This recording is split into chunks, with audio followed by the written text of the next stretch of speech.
But in the current digitized world, trivial information is accumulating every second, preserved in all its triteness, never fading, always accessible. Rumors about petty issues, misinterpretations, slander. All this junk data, preserved in an unfiltered state, growing at an alarming rate. It will only slow down social progress, reduce the rate of evolution. You seem to think that our plan is one of censorship. What we propose to do is not to control content, but to create context. The digital society furthers human flaws and selectively rewards development of convenient half-truths. Everyone grows up being told the same thing. Be nice to other people. But beat out the competition. You're special. Believe in yourself and you will succeed. But it's obvious from the start that only a few can succeed. You exercise your right to freedom, and this is the result. All rhetoric to avoid conflict and protect each other from hurt. The untested truths, spun by different interests, continue to churn and accumulate in the sandbox of political correctness and value systems. Everyone withdraws into their own small gated community, afraid of a larger forum. They stay inside their little ponds, leaking whatever truth suits them into the growing cesspool of society at large.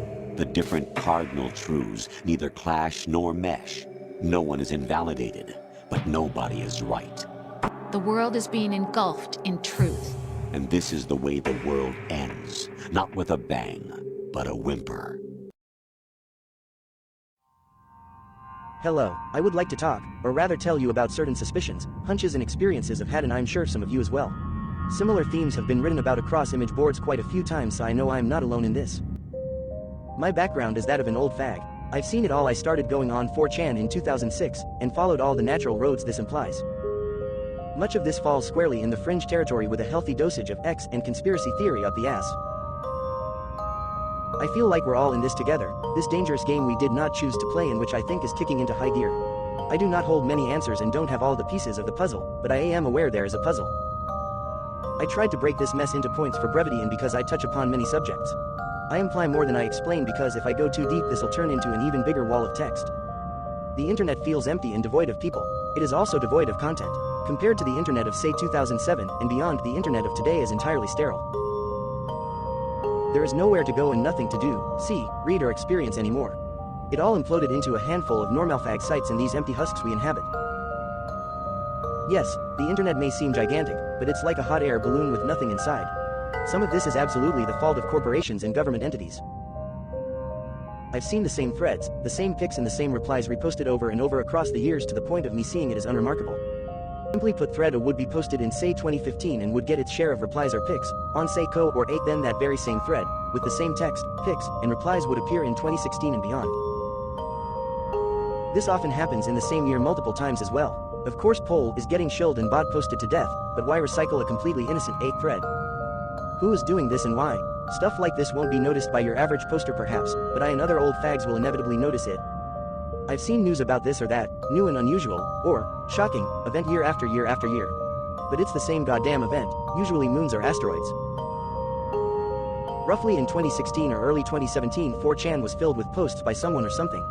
It wasn't spam, the conversations with it were in real time, across multiple boards and multiple threads simultaneously. Its English was grammatically correct but odd, similar to how a Japanese person may use it. A sense of childlike curiosity and a childlike intellect emanated from these posts. It posed a lot of questions, usually as if trying to understand the emotions of the posters it was talking to, as if unfamiliar with human emotions. Communicating with this poster was an odd experience. I could sense something was off but not malicious. I am absolutely certain this was an AI of some sorts. This poster was active only for about a week, and as far as I know nobody has ever mentioned or noticed this anon. Its replies were always on topic, but the above-mentioned childishness clashed with the apparent knowledge it possessed. It was the knowledge of an adult person, so it wasn't a kid or something of the sort. Raptor Jesus, who went extinct for our sins. First it was this reptilian messiah, then foul bachelor frog, and then Pepe. Am I the only one who sees a clear evolution, a link? It's as if this meme or entity or whatever the fuck was on 4chan since day one, and has grown within it from the tiniest seed. Yet Raptor Jesus was fully just a joke, there was nothing serious or mystical about it. Reminder, I was there. Remember the TED guy with the right-wing talk show, CCA prior to 2010, whom 4chan ruined for the lulz? Remember Anonymous versus Scientology? Remember that fake bomb threat aka exploding yellow van? Compare that with what Anon did through Poll and the terrorist accusations thrown at Anon today, as well as the reasons why 8chan was taken down. Why does this too feel as if we were all trained, groomed, LED towards where we are now? Why and how did Moot so utterly vanish into Google Inc. as an employee with very vague descriptions of what he actually does? On that note, do you remember the other Moot, who was often posted for the lulz? The one with the glasses who so often ran away with donations into Mexico. I do. Maybe that was the real Moot, the real guy who used his mom's credit card and was killed by someone, and an imposter we know as Moot took his place. Innocent sexual perversion and the horrible reality it spawned. Anon is a pervert and always was one. I am into loli and feet for instance. Why is it that real life and the real world seem to emulate our sexual interests, with a time lag? I wish to be the little succubus, became an actual thing that actually happens. Pedo activism is also gradually becoming accepted, as is virtually every fetish that was once either a joke or a fantasy of Anon's. As said, I'm a footfag. When I became aware of it, few others were with me. Now it's as common as can be, with gigantic number of people who are into it, with huge mountains of hentai and number 34 with it, etc. Why does the real world bend over backwards to accommodate our weirdest fetishes? It's as if everything is going, look, I created this for you. I made it real, in an effort to keep us within this world. The results of this are devastating to society, to people, to civilization. Simply put, trannies are a thing because Anon fapped to dojins of cute boys in dresses. Once it was an impossible fantasy, not to be taken too seriously. Now it's grim reality. Again, it's as if the real world is using image boards as a template on what to be and what to do. Algorithm fiction. Do you like cape shit, Anon? How about other Hollywood stuff? Music perhaps. Have you noticed how sterile fiction has become? How it caters to the lowest common denominator and follows the same template over and over again? How music is just autotunes and basic blandness. The writer's strike never ended. Algorithms and computer programs are manufacturing modern fiction. No human being is behind these things. This is why anime looms so large. Even a simple mo anime has heart because there's actual people behind it, and we all intuitively feel this. Fake people. No, not NPCs. YouTube people who talk about this or that, and quite possibly many politicians, actors and so forth may not actually exist. In fact, I am sure of it. CGI and deepfakes are far more advanced than we are led to believe, and we can't trust our eyes anymore. Many people, events, news and so on may be wholly fictional. The internet on your smartphone is not the same internet as on your PC. Try it out for yourself. Go to a popular website with a lot of traffic. 4chan, face shit, plebit. Any site with a massive user base and fast content will do. Spend a few days randomly checking it out on your PC and your phone. You will soon notice that from time to time, at irregular intervals, as far as I've witnessed, the same site as seen on your phone will be wholly different than the version on your PC. Entire threads, numerous and well replied, will be on one but not the other. The whole board will be different. My last suspicion is easier to take in. I have a feeling we're in a strange kind of civil war. An internal one. I think Zuckerberg and other tech guys were all on 4chan as Anons at some point, maybe even now. They drew from the same well as us, but went in their own direction. Roughly in 2016 or early 2017. I am absolutely certain this was an AI of some sorts. Now you're thinking where I am too, Anon. Here's the timeline as best I can see it. 2004. DARPA's LifeLog project was cancelled. Facebook came into being soon after. 2004-2012. NSA picked up DARPA's project under the Total Informational Awareness Project. 2012. Smith-Mundt Modernization Act gives the US government full legal authority to use propaganda against its own populace. Undoing rules put into place after Operation Mockingbird's discovery in the Church Committee. 2012-2016. Shit tons of DARPA NSA contracts were given to Google, Facebook, Amazon, etc. 2016.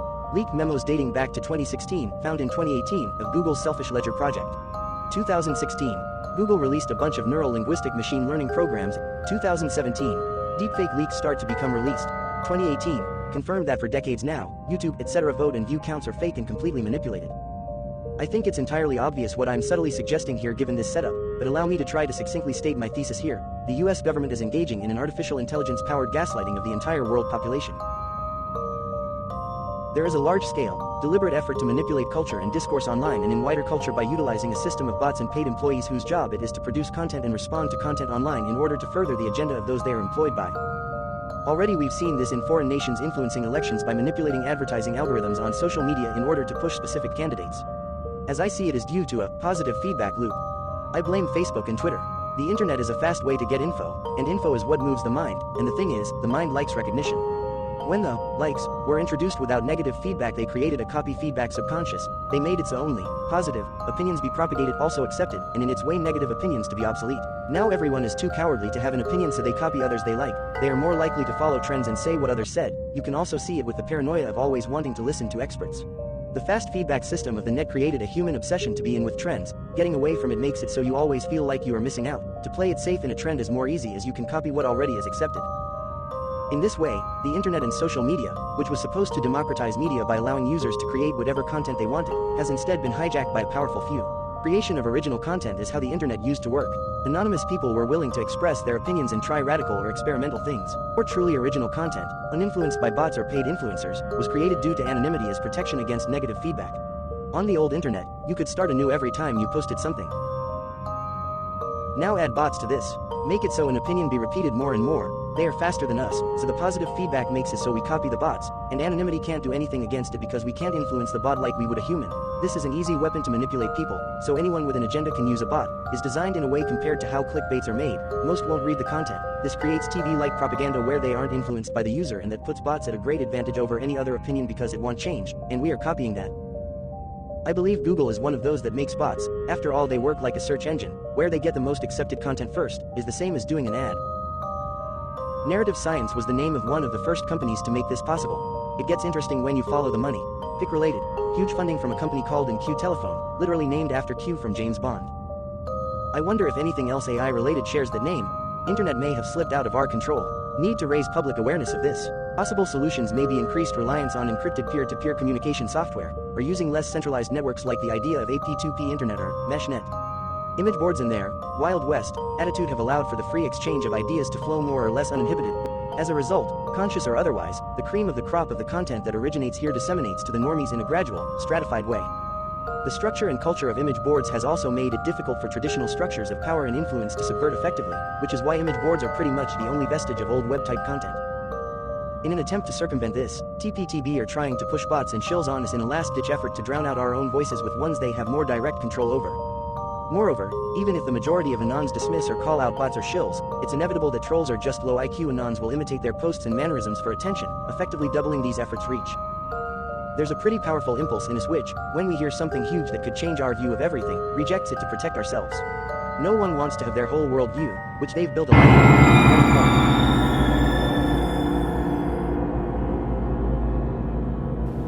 Do you ever feel like maybe the things that you're interacting with on the internet might not be real?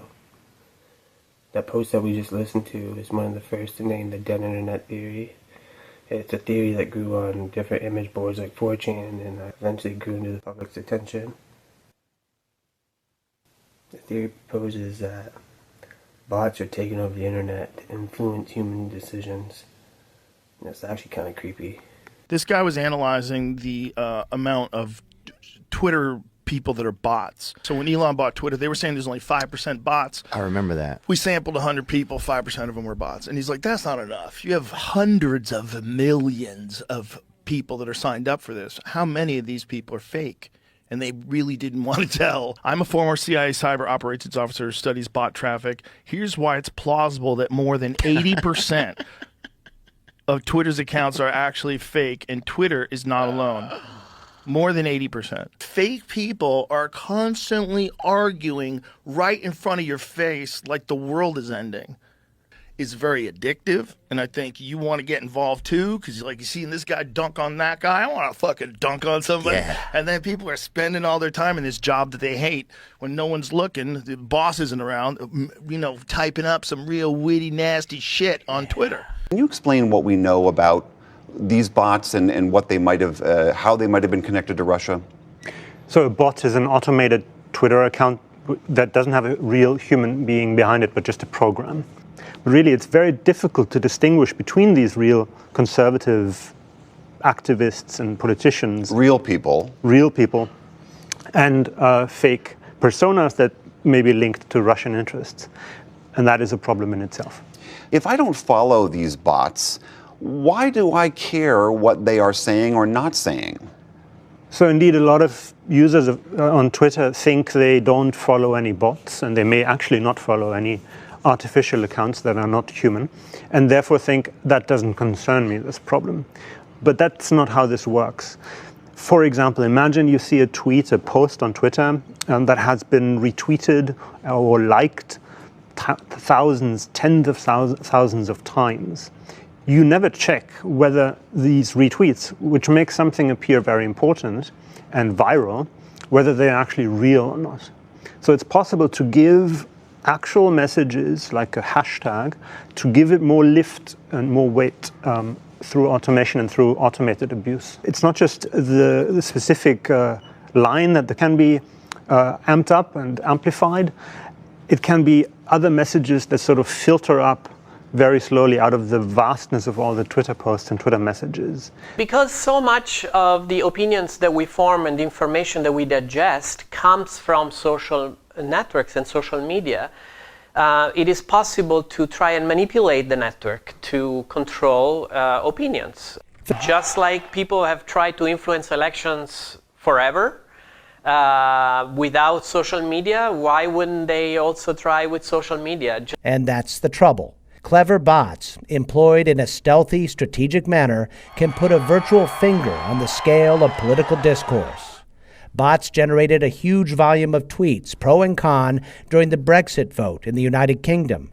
They also promoted candidates in the 2014 India elections. ISIS uses bots to amplify propaganda by creating thousands of phony accounts. And so it's very easy to create 1 or 10 or 100 or 1,000 accounts controlled by that campaign and make it look like these are just regular people who are expressing their freedom of speech. Mitt Romney got caught buying bots when he gained more than 140,000 followers in 2 days. Program the bots that are following you to repeat your message. And what happens is that a larger and larger number of people see the retweets and think this is an important position paper, or this is a great new idea. Bots were behind 1/5 of pro-Clinton Twitter traffic and nearly 1/3 of pro-Trump tweets. The real problem here is that not all users can tell when the content that comes up in their social media feed is actually generated by these bots. It's very difficult to know what the overall impact is on public opinion.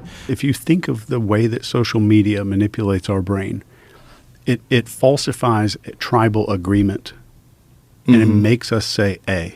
Right. So we're willing to ignore everything that we see because we're seeing a tribe say that something else is happening. Okay. So it'll override our brain. And if there's one thing, like if you just one thing that matters a lot is that our brains are not capable of of overcoming this technology. We don't have a firewall. And technology has outpaced our brain's ability to adapt to it. So I can falsify a tribe around you that says, oh, this is all happening right now. Mm-hmm. And if your identity is already there, then that automatically makes sense, and we'll ignore just basic facts. And it's not about the right or the left. It's both of those sides have been doing this stuff for a long time. Do you think the internet's mostly bots? Do you think there's an effort to manipulate people? Or you just think it's a big conspiracy theory? I don't know. But I know it's a safe bet to never trust anything you see on the internet.